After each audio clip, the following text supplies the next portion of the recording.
Helena, inclusive o próprio presidente Lula, né, novamente ali fazendo críticas ao Banco Central pela elevação da Selic, a gente viu ele falando sobre isso, não só ali criticando o mercado, mas também voltando a criticar o Banco Central. A gente viu também Boletim Focus evidenciando essa persistência dessa inflação acima do teto da meta, a piora nas expectativas ali para 2025 também mostrando pelos agentes econômicos do Focus, dado todo esse contexto e ainda combinação de juros elevados, desvalorização cambial, essa alta pressão de risco, né, podendo impactar essa percepção até mesmo da sustentabilidade do Brasil.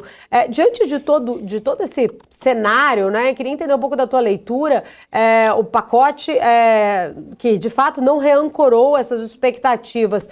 Até que ponto toda essa pressão acaba podendo aí afetar as margens de manobra do próprio governo, aprofundando até mesmo mais dificuldade em retomar o crescimento aí no médio prazo? Eu acho que a gente está num cenário que eu brinco aqui que a gente está no fundo do poço, né? E a tendência é que a gente, de alguma maneira, saia disso. A questão é como a gente vai sair disso. A gente vai sair disso com a aprovação do Uhum. pacote. Se a gente tem um pacote de corte de quase 72 bi aprovado integralmente, é um cenário. Se a gente tem um encerramento de ano sem aprovação de pacote e isso ficando para o ano que vem, é outro cenário. Se a gente não tem, por exemplo, uma aprovação do pacote e com isso o governo não consegue ter uma nova regra de salário mínimo, como é que fica a votação de orçamento, que é algo que ficou para essa semana também? Pode ser que a gente tenha também uma não votação do orçamento. E aí a margem do governo para o ano que vem Aham. é minúscula, porque o governo começa o ano com seus gastos, boa parte deles congelada.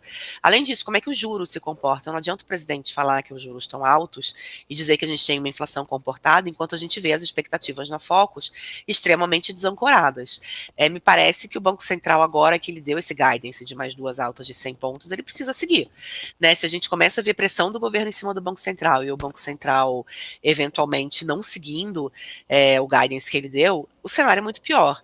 Porque aí o governo perde completamente a credibilidade, o Banco Central perde completamente a credibilidade e a margem de manobra vai ficar cada vez menor e a gente vai ver que política monetária de fato não vai funcionar.